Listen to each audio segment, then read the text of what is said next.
Nachukua nafasi hii kukusalimu mtazamaji mpendwa. Karibu katika kipindi cha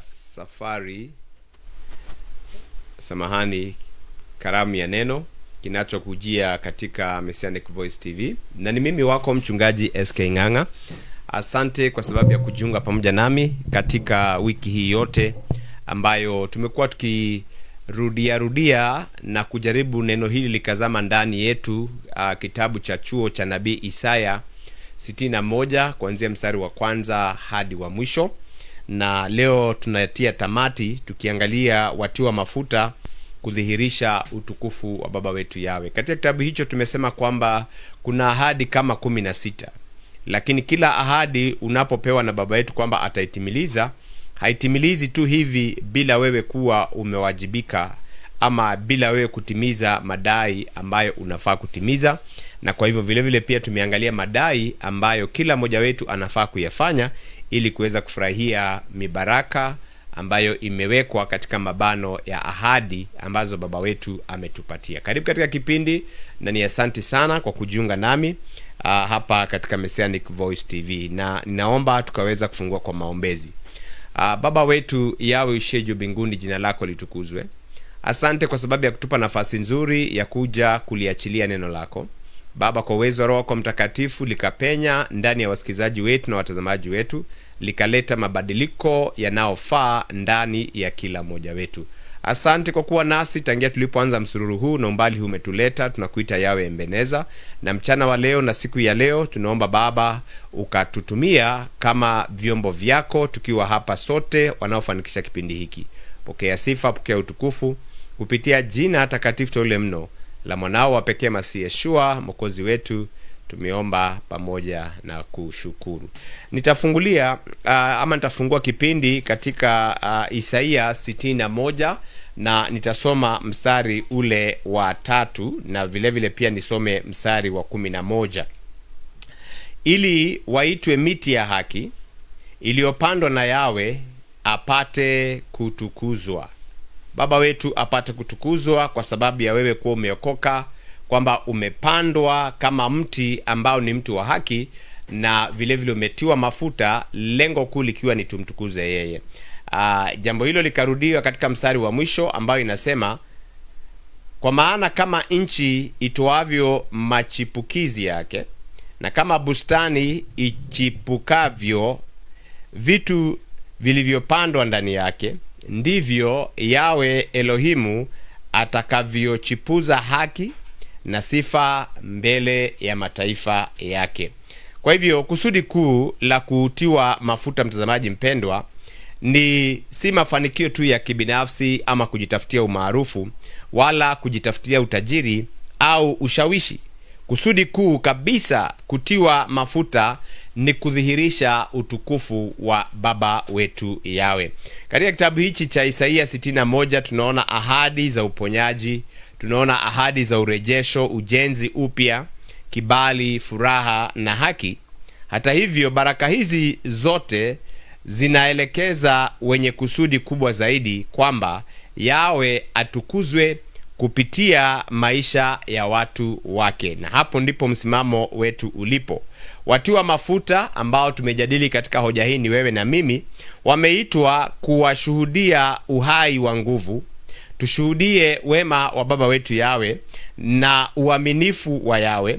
Watu wanapotazama maisha yetu wanapaswa kuona ushindi mkubwa sana wa kazi ya Yawe ndani yetu. Hivyo kuitwa kwetu na kutiwa mafuta kwetu ni fursa pia ya wajibu ya kudhihirisha kwamba tumebarikiwa na Yawe ili atukuzwe. Kwa hivyo tujiulize, wakati ambapo tunapoendelea kuishi katika ulimwengu huu ambao tumejaliwa na baba wetu, matendo yetu je, yanamtukuza? Na kwa hivyo katika njia ya kumtukuza, mstari ule ambao niliotangulia nao, Yawe anaahidi kwamba watiwa mafuta watakuwa mti wa haki. Isaia 61 verses number 3. Na kwa hivyo ikiwa wewe ni mti ambao ni wa haki, lazima uwe ni mti wenye afya. Na kama utakuwa ni mti mwenye afya, lazima uwe na mizizi ya kina, yani deep roots. Lazima uweke mizizi yako iende kabisa kabisa. Usimame imara wakati pia wa dhoruba. Na ikiwa utakuwa ni mti mwenye afya, lazima utatoa matunda kwa wakati wake na matunda ya kudumu.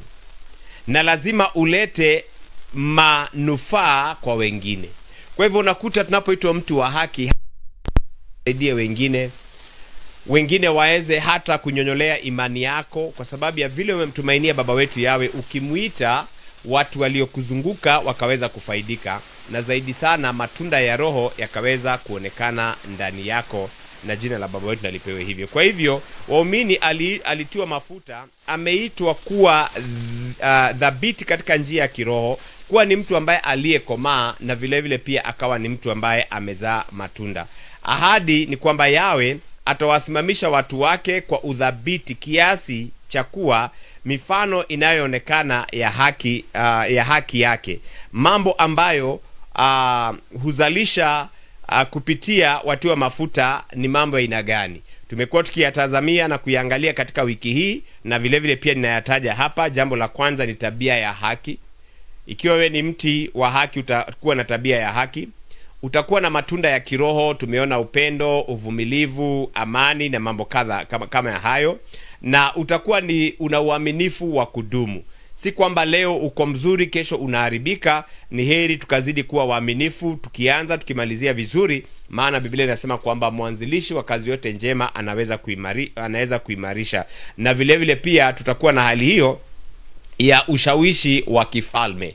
Watu waweze kuona tunaposema ufalme wako na uje hapa duniani kama ilivyo kule juu mbinguni. Uzuri wote ulioko kule juu mbinguni, wacha tutumike tukaweza kuudhihirisha. Watu ambao hawana matumaini wakajua kwamba katika ufalme wa Yeshua kuna matumaini. Na vile vile ikiwa wewe ni mti uliopandwa na baba wetu Yawe, lazima ukubali kuwa utashuhudia na kumtumikia na kufanya jina la baba wetu akaweza kutukuzwa. Na kwa hivyo wiki hii pia tumekuwa tukiangalia ahadi na tunaangalia kusudi, na tukaangalia kusudi la kutiwa mafuta ni ili baba wetu atukuzwe. Lakini mara nyingi unakuta kwamba mtu akishatiwa mafuta na apewe kipawa cha namna fulani, unakuta kwamba yeye anatumia hicho kipawa kwa ajili ya kujinufaisha yeye mwenyewe, na hivyo sivyo inavyohitajika. Niruhusu tukaenda kwa short break, alafu tutaweza kurejea. Shalom family. For years, Messianic Voice TV has been a beacon of light, bringing the undiluted word of Yahweh directly into your homes. To keep this fire burning and reach even further, we need you to stand with us. We are calling on all our viewers to support our programs, upgrade our technical accessories, and fuel the mission. Your partnership allows us to move swiftly and deliver Yahweh's work with the excellence it deserves. You can sow your seed today through Lipa na M-Pesa, paybill number 402-647-1, account name, your name, or send directly via M-Pesa to E0720959886, registered under the name Stephen Kamau. As you support the ministry, may you be abundantly blessed for being a pillar of the gospel. Catch us live and stay fed on our Facebook page, Messianic Voice TV. Messianic Voice TV, broadcasting grace and truth. Karibu tena msamaji mpendwa, kipindi ni Karamu ya Neno, na kwa hivyo sasa tunaangalia wajibu wa yule mti wa mafuta. Na neno hili mti wa mafuta tunalipata pale katika mstari wa kwanza ambao inasema Roho wa Yawe yu juu yangu, amenitia mafuta. Na tukatangaza wakati tunapoendelea kujifunza hali ya kumuelewa Roho Mtakatifu, tunakuta kwamba kwa sababu umetiwa mafuta, basi kuna ahadi ambazo lazima uzikumbatie, na tumetaja baadhi yazo. Na sasa hivi tunaongea kuhusu majukumu ya yule ambaye ametiwa mafuta. Jukumu la kwanza ni kuishi maisha ya haki. Mtazamaji mpendwa, lazima tukazidi kuonyeshana tabia za Yawe. Hilo ni jukumu letu sisi wenyewe. Mtakatifu baba wetu hata shuka aonekane kwa macho, lakini anaonekana kutupitia sisi, na kwa hivyo tunapaswa kuona uaminifu wetu kuonekana, unyenyekevu wetu kuonekana, utakatifu wetu kuonekana, upendo na uadilifu kwa wale wanao mwakilisha Yawe. Lazima tukawa kwamba tunatembea katika haki. Jambo la pili ni kuzaa matunda, na matunda ya daima.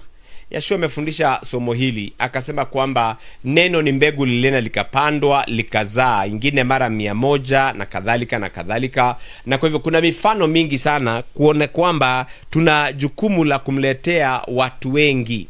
Yeshua alitumia maneno ya kusema kwamba nifuateni niwafanye wavuvi wa watu, na kwa hivyo tuna jukumu la kuleta mazao, na tukiwa na mafuta tunapaswa kuzaa upendo ndani yetu, kuzaa furaha, amani, uvumilivu, wema, fadhili na uaminifu, na vile vile pia kuwaleta wale wote ambao hawajaokoka wakaweza kuingia katika ufalme wa mbinguni. Kwa hivyo sisi ambao tumetiwa mafuta tumekuwa mashahidi na tumepewa nguvu ili tukaweza kuwavuta wengi wakaingia katika tabia za kumsifu baba wetu. Na jambo la tatu, kubaki wenye mizizi katika Yawe.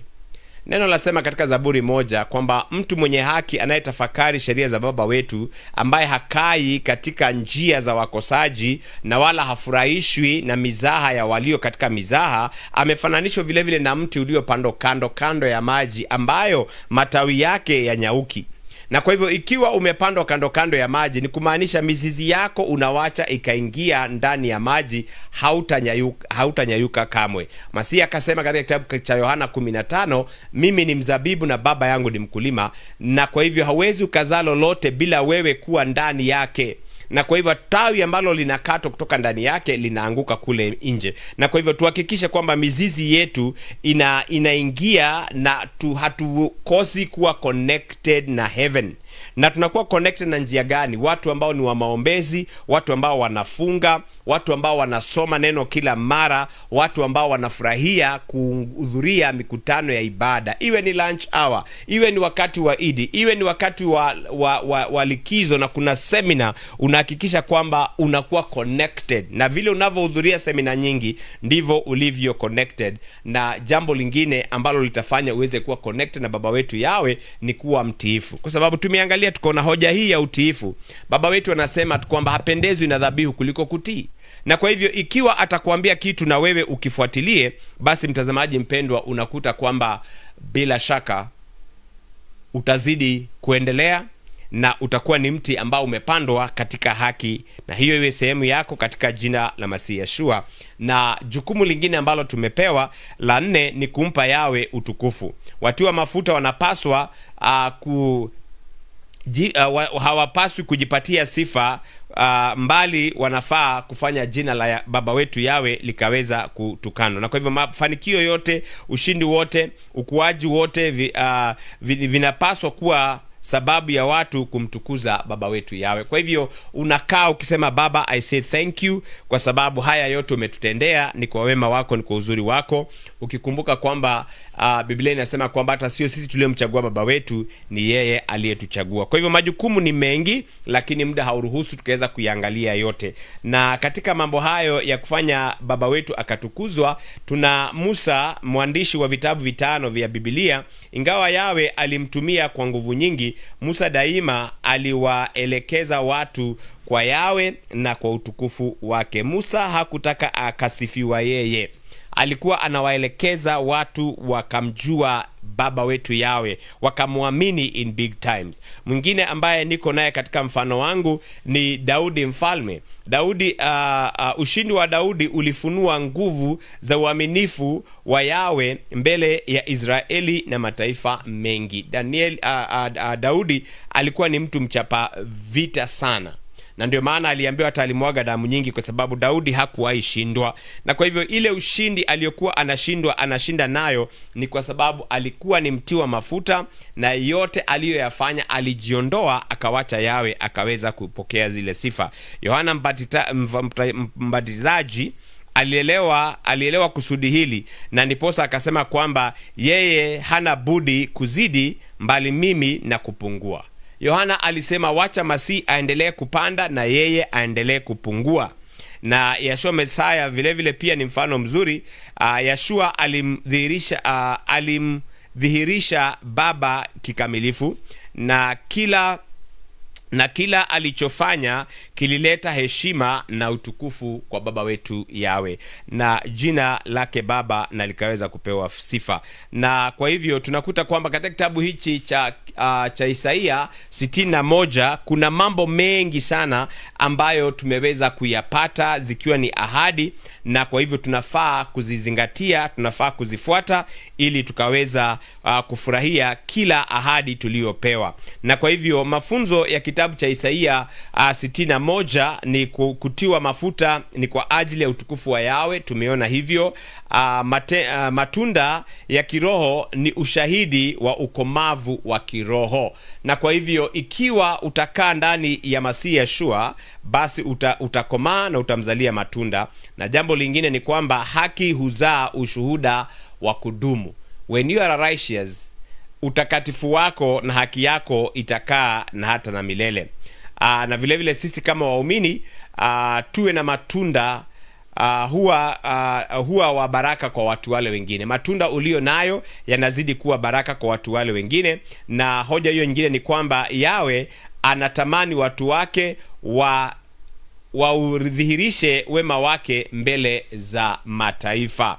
Wacha watu wauone wema, tuwe kama Daudi alivyosema, taste and see that Almighty Father is good. Mafanikio makubwa zaidi ni maisha yanao mtukuza Baba wetu Yawe. Na kwa hivyo tuwe na hali hiyo ya lolote tunalolifanya, wacha uwezo wa jina la Baba wetu Yawe likaonekana. Miujiza itatendeka, tutapata maradufu, lakini hakuna mtu atakayejisifia kwa kiburi aseme ni kwa bidii zake, mbali ni kwa neema, japokuwa bidii pia ina sehemu hiyo.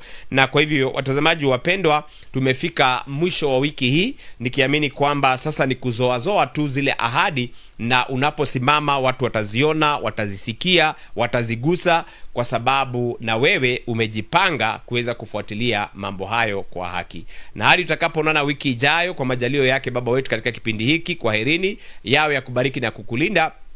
Yawe akuangazie nuru za uso wake na kukufadhili. Yawe akuinulie nuru za uso wake na kukupa amani, katika jina la Mwokozi wetu Yeshua HaMashiach.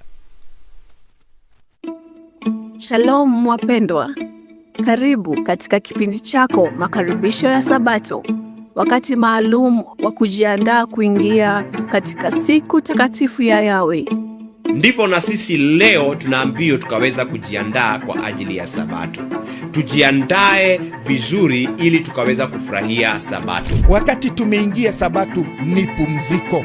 Kwa hivyo tupumzike na tutupumzike vile inavyostahili. Sabato ni siku ya kupumzika.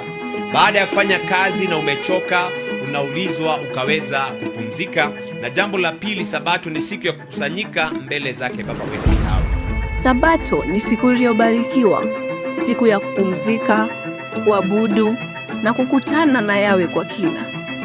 Ni wakati wa kuweka kando shughuli za kila siku na kugeukia uwepo wake.